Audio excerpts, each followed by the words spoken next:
nos nouvelles révélations concernant l'affaire Palmade, sur les circonstances de l'accident survenu le 10 février et sur ce qu'il a dit précisément aux enquêteurs. J'ai été inconscient de prendre la voiture sous stupéfiants. Je suis dangereux à cause de la drogue. Je suis un chic type, je suis quelqu'un de bien.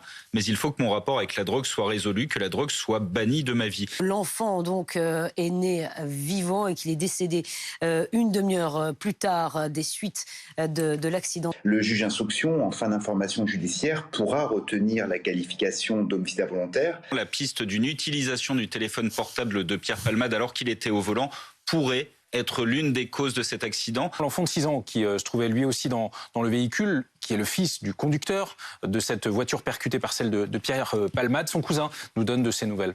Pour l'instant, il a dit qu'il peut soigner chez lui. D'accord. Il n'a pas besoin de rester à l'hôpital. Il le soigne chez lui avec une infirmière.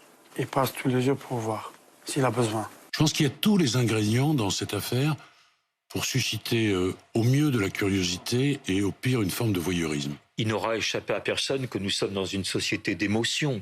Par conséquent, évidemment, le risque, c'est de réagir et de surréagir par rapport, évidemment, plus à des émotions qu'à des faits.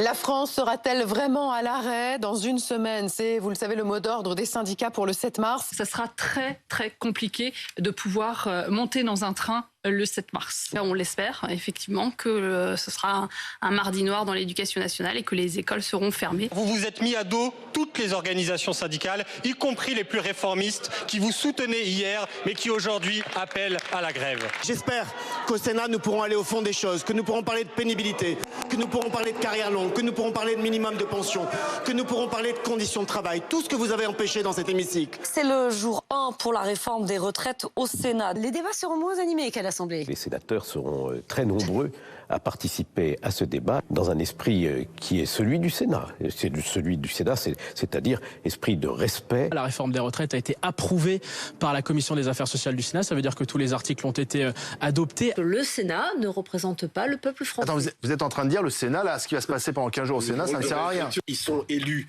également de la nation. C'est comme ça que vous vouliez. Le jour où vous en aurez des sénateurs, vous direz autre chose. Noël Le Graët n'est plus le patron du foot français.